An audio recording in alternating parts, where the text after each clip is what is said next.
Part 1. The Pain of Inner Noise. What if the off switch for your noisy mind wasn't a new idea, but an ancient key you've always possessed? A simple technique, passed down from sage to student, that can bring you back to silence in under 5 minutes. If you are ready to turn down the volume on the endless chatter in your head, you have found the master key. This isn't about fighting your mind, it is about remembering the silence that was always here. Subscribe to The Hidden Voice, and let us, together, unlock the quiet at your core. Let's begin by acknowledging the profound exhaustion of living in a noisy room you can never leave. Your own mind. From the moment you wake, the noise begins. It is a chaotic symphony of overlapping sounds.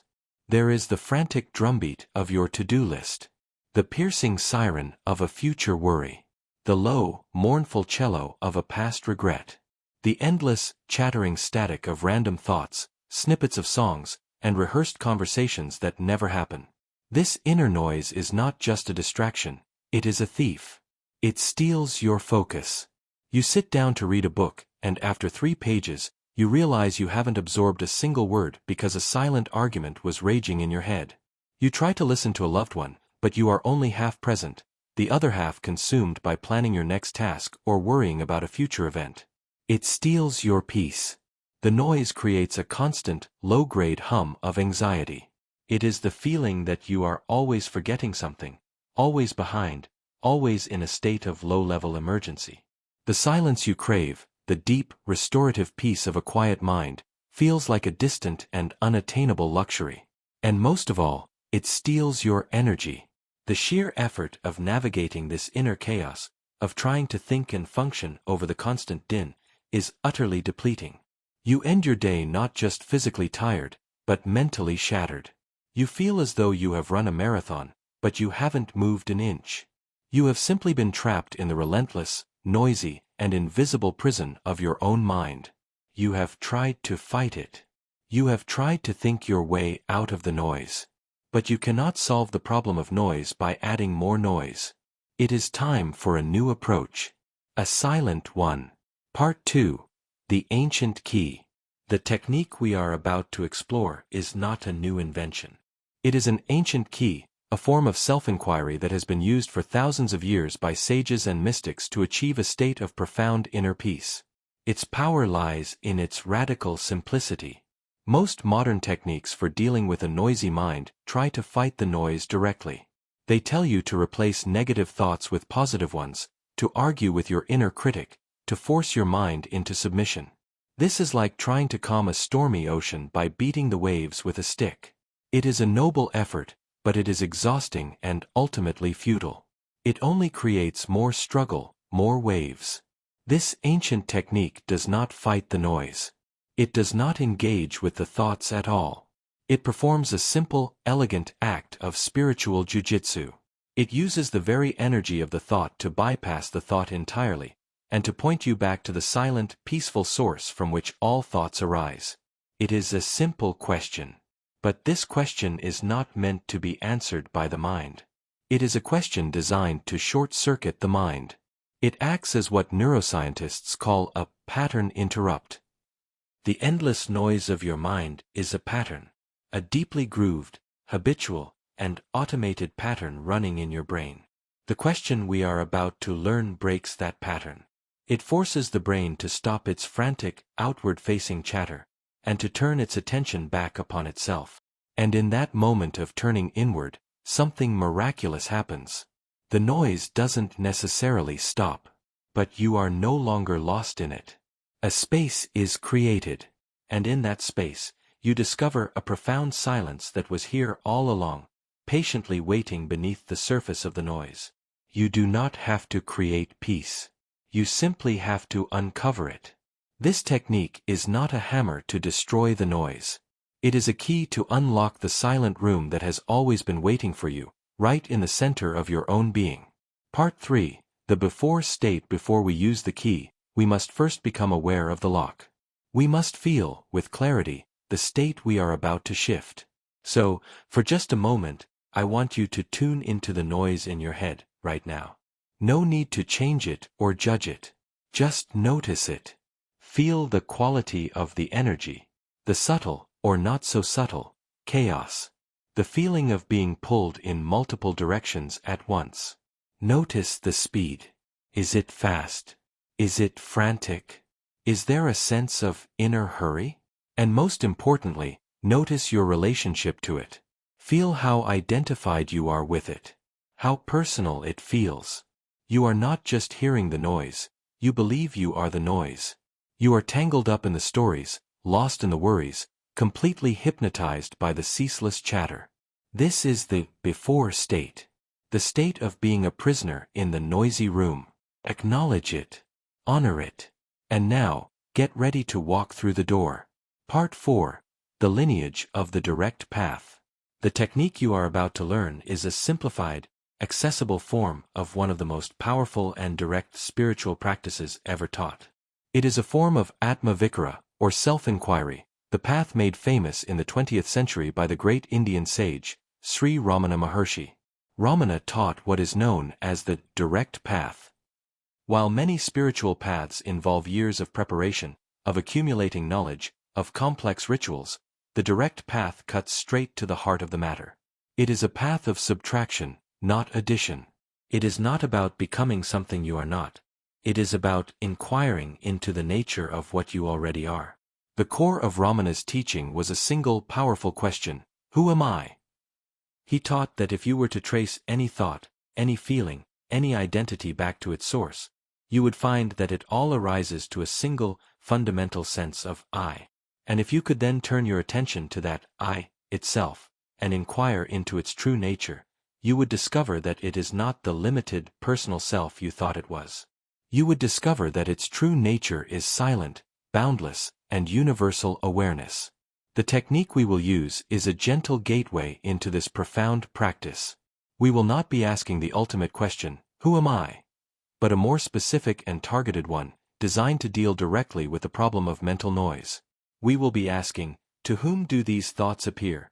Or, who is aware of this thought? This question is a surgical tool. It is not meant to be answered with a word, like, me, or, I am. That is the mind trying to grab control again. The question is a pointer. It is designed to do one thing, and one thing only, to shift your attention from the object, the thought, the noise, to the subject, the silent, witnessing awareness that is aware of the thought. You are stepping out of the lineage of the thinkers, the worriers, the philosophers who get lost in the content of thought, and you are stepping into the lineage of the sages, the mystics, the seers, who have found their freedom in the silent, empty context in which all thought appears. You are learning the one, single secret that separates the prisoner from the free. Part 5. The parable of the noisy room and the open door. To fully grasp the simple genius of this technique, let us tell a story. The parable of the noisy room and the open door. Imagine a person wakes up one morning to find themselves in a large, sealed room. And in this room, there are 100 radios, all lined up against the walls. And every single radio is tuned to a different station, and every single radio is playing at full volume. The noise is deafening. It is a cacophony of news reports, talk shows, music, static, and advertisements. This is the state of the ordinary, noisy mind. The person, believing this is their reality, spends their entire life in a state of frantic, exhausting struggle. Their spiritual practice becomes the desperate attempt to manage the noise. They run from radio to radio, trying to turn down the volume on one, only to have another one seem to grow louder. They try to unplug the negative stations, but they can never seem to find the chords. They even try to shout positive affirmations over the din, only to add more noise to the chaos.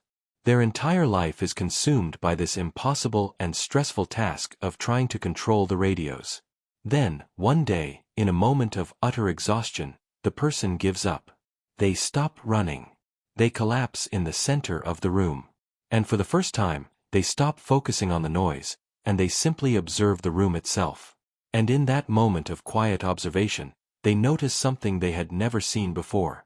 In the wall behind them, there has always been a simple, unlocked, and slightly open door. And through the crack of this door, they can feel a gentle, cool breeze, and they can hear the faint, beautiful sound of silence. The ancient technique you are about to learn is not another method for turning off the radios. That is the path of struggle. The technique is the simple, effortless act of noticing the open door. The radios are your thoughts. The noise is your mental chatter. The door is your own, ever-present, silent awareness. The question, who is aware of this thought, is the act of turning your attention away from the radios and toward the door. You are not fighting the noise.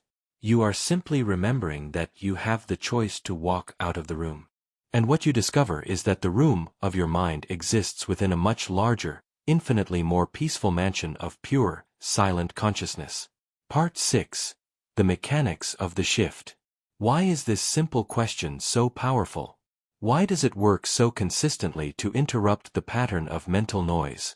The answer lies in the very architecture of your brain. The state of being lost in thought, the chaotic, repetitive, and self-referential chatter, is the signature of a specific network in your brain known as the default mode network, DMN. This is the brain's autopilot mode.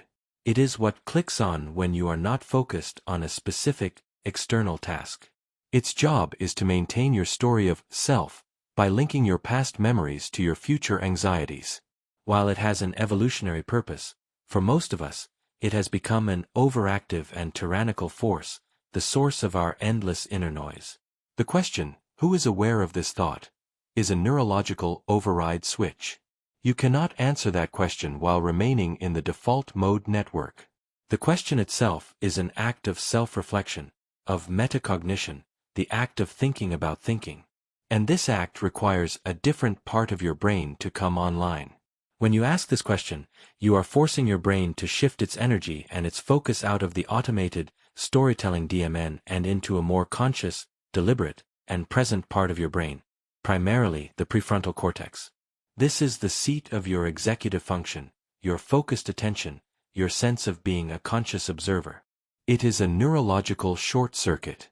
You are using a simple question to manually shift your brain out of its noisy, autopilot, trance state and into the quiet, attentive, observer state. The beauty is that you don't have to believe in any of this for it to work. It is a purely mechanical process. The question itself is the tool that forces the neurological shift. Furthermore, the state of being the observer is a much more coherent and low-energy state for the brain than the chaotic, high-energy state of the DMN. As you practice this, your brain begins to create and strengthen the neural pathways associated with the observer state. You are, quite literally, carving a new riverbed in your brain, a pathway to peace that becomes easier and more automatic to access over time. You are not just silencing the noise for 5 minutes. You are training your brain, on a physical level, to become more resilient to the noise. You are teaching it how to come home to the quiet, coherent, and powerful state of pure, conscious awareness. Part 7. The Practice. The 5-minute silence technique. Now that you understand the lineage and the science, let us practice. This is not something to be understood, but something to be experienced. For these next 7 minutes, I will guide you through this ancient and simple technique. Find a comfortable position. You can be sitting up or lying down, as long as your spine is relatively straight. And when you are ready, gently close your eyes.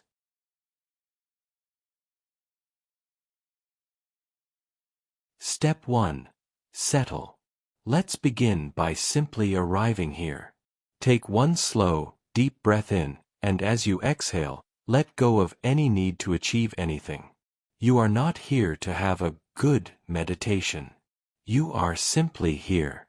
Feel the weight of your body. Notice the sounds around you.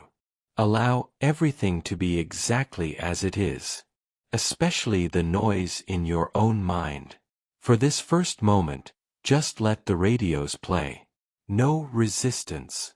No judgment. Just allow it all to be here.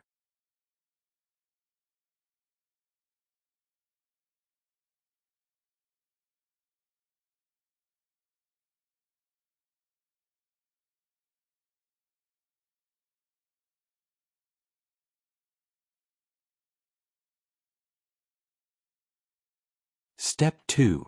Notice. Now, Without any effort, simply notice the next thought that appears in your awareness. It doesn't matter what it is. A thought about your to-do list. A memory. A judgment. A word.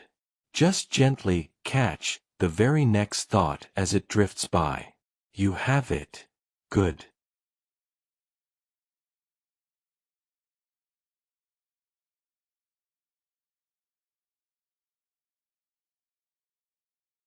Step 3. Inquire. Now, holding that thought gently in your awareness, you will silently, and with genuine curiosity, ask the ancient question. Ask, who is aware of this thought? Don't try to answer with a word. The mind will want to say, I am, or me. Just notice that answer as another thought. And then, gently, ask again. To whom is this thought appearing? This is not a mental puzzle. It is a pointer. You are using the question to redirect your attention. You are taking your focus off of the thought, the radio, and you are turning your attention 180 degrees inward to look for the listener. Another thought appears. A worry. A plan. Gently, you catch it. And you ask again, with a soft curiosity. Who is it that is aware of this worry? Let the question do its work. It is a gentle but persistent searchlight, turning away from the noisy objects in the room and sweeping back to find the source of the light itself. Continue this for the next few moments. Notice a thought. Ask the question.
Step 4.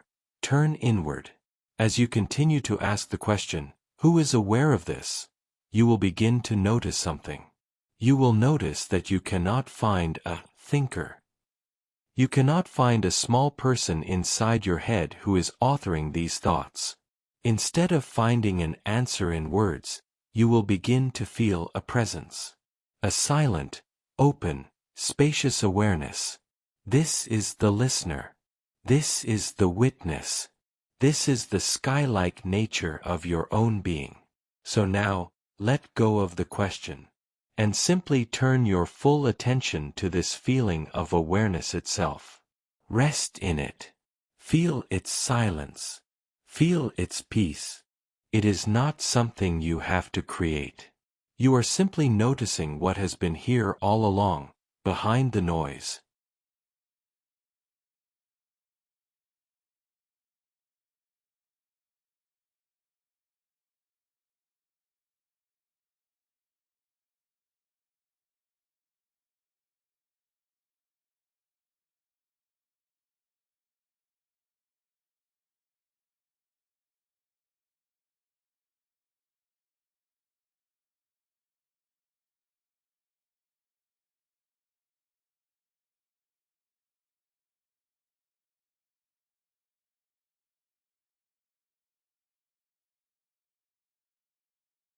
Step 5. Rest. For this final minute, your only job is to rest as this silent, witnessing awareness. The thoughts, the radios, may still be playing in the distance. But they are no longer a problem. You have walked through the open door and are now resting in the vast, quiet garden of your own true nature. The noise is over there. You are over here. Rest in this space. This is the silence you have been seeking. It was never lost. You were just looking in the wrong direction.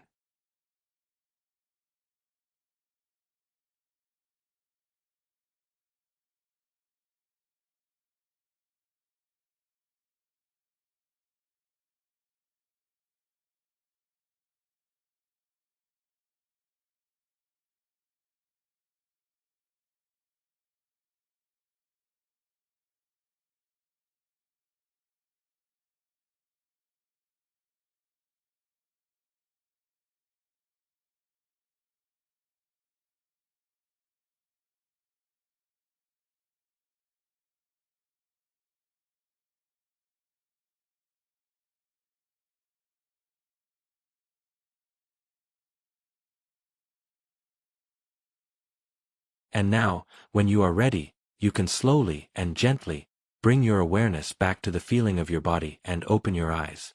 Part 8. The silence is already here. Welcome back. What did you notice?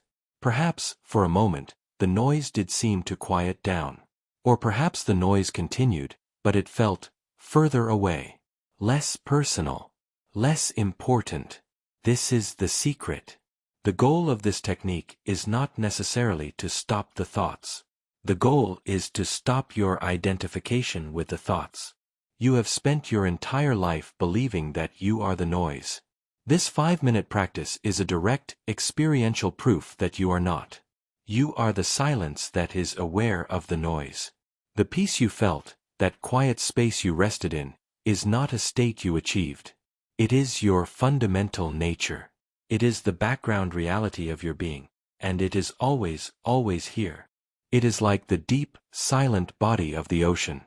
The thoughts are just the chaotic, temporary waves on the surface. You have been trying to calm the waves, which is an impossible task. This technique simply teaches you how to dive beneath the surface, into the deep, profound, and ever-present stillness that was always already there. You do not need to fight your mind ever again. You now have the key. You have the direct path back to the silence that you are. Anytime the noise of the radios becomes too much, you can simply stop, ask the ancient question, and walk through the open door into the quiet, peaceful garden of your own awareness. Part 9. The Epiphany of the Observer. And now we arrive at the great, liberating epiphany that this simple practice offers. It is the subtle but profound shift that changes your entire relationship with your own mind, and with life itself. You have spent your life in a state of struggle. You have been trying to fix your mind, to heal your thoughts, to become a better thinker. You have been living as the patient, the prisoner, the one who is flawed and in need of a cure. The entire project of your life has been the project of fixing me. And the ultimate revelation of this ancient technique is this. The you that you have been trying to fix does not actually exist. The chaotic, noisy, neurotic thinker that you identified with, the one you have been at war with, it is a ghost. It is a collection of impersonal, automated thoughts and conditioned responses. It is the weather. It is the noise of the radios. It is a process, not a person. And you are the silent, spacious and perfect awareness in which this entire harmless show is taking place. The epiphany is the profound relief, the deep and joyful release, that comes with the realization, I don't have to fix my mind. I just have to stop believing that I am my mind. The entire burden of self-improvement, the entire weight of trying to be a good person, falls away. In its place is a simple, profound, and peaceful presence. You are not the storm.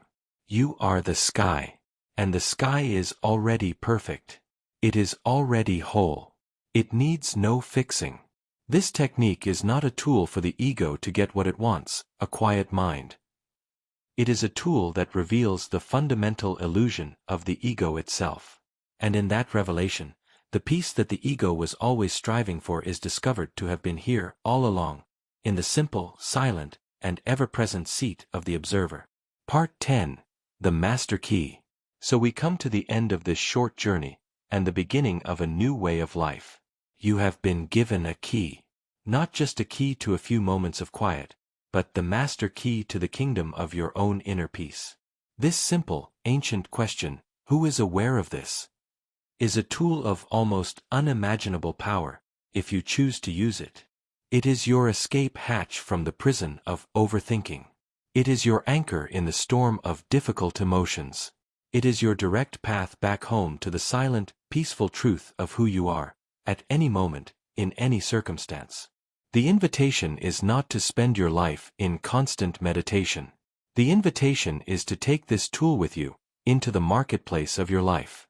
When you feel the noise of anxiety rising before a meeting, you can pause for 30 seconds, ask the question, and reconnect with the silent ground of your being. When you are caught in a loop of angry thoughts about another person, you can ask, who is aware of this anger? And create the space to respond with wisdom, not reaction. When you are lying in bed at night, and the radio of your mind will not shut off, you have a way to turn your attention from the noise to the silence that holds it. This is not about achieving a perfect, thought-free mind. It is about achieving a free and peaceful relationship with your mind. You are no longer its prisoner. You are its calm, loving, and detached witness. The war is over. Not because you won, but because you realized there was never an enemy to fight. There was only a misunderstanding. And now, you know the truth. You are not the noise. You are the silence. This profound, unshakable silence is your true nature. It is always here, waiting for you. If this ancient technique has helped you to find the key to your own inner peace, then help us share it with a world that is drowning in noise. Subscribe to The Hidden Voice. Like and share this practice. Every interaction you make offers this simple, powerful key to another soul who is trapped in the prison of their own mind. Thank you for your courage to turn inward. Now go, and enjoy the beautiful, profound, and ever-present silence that you are.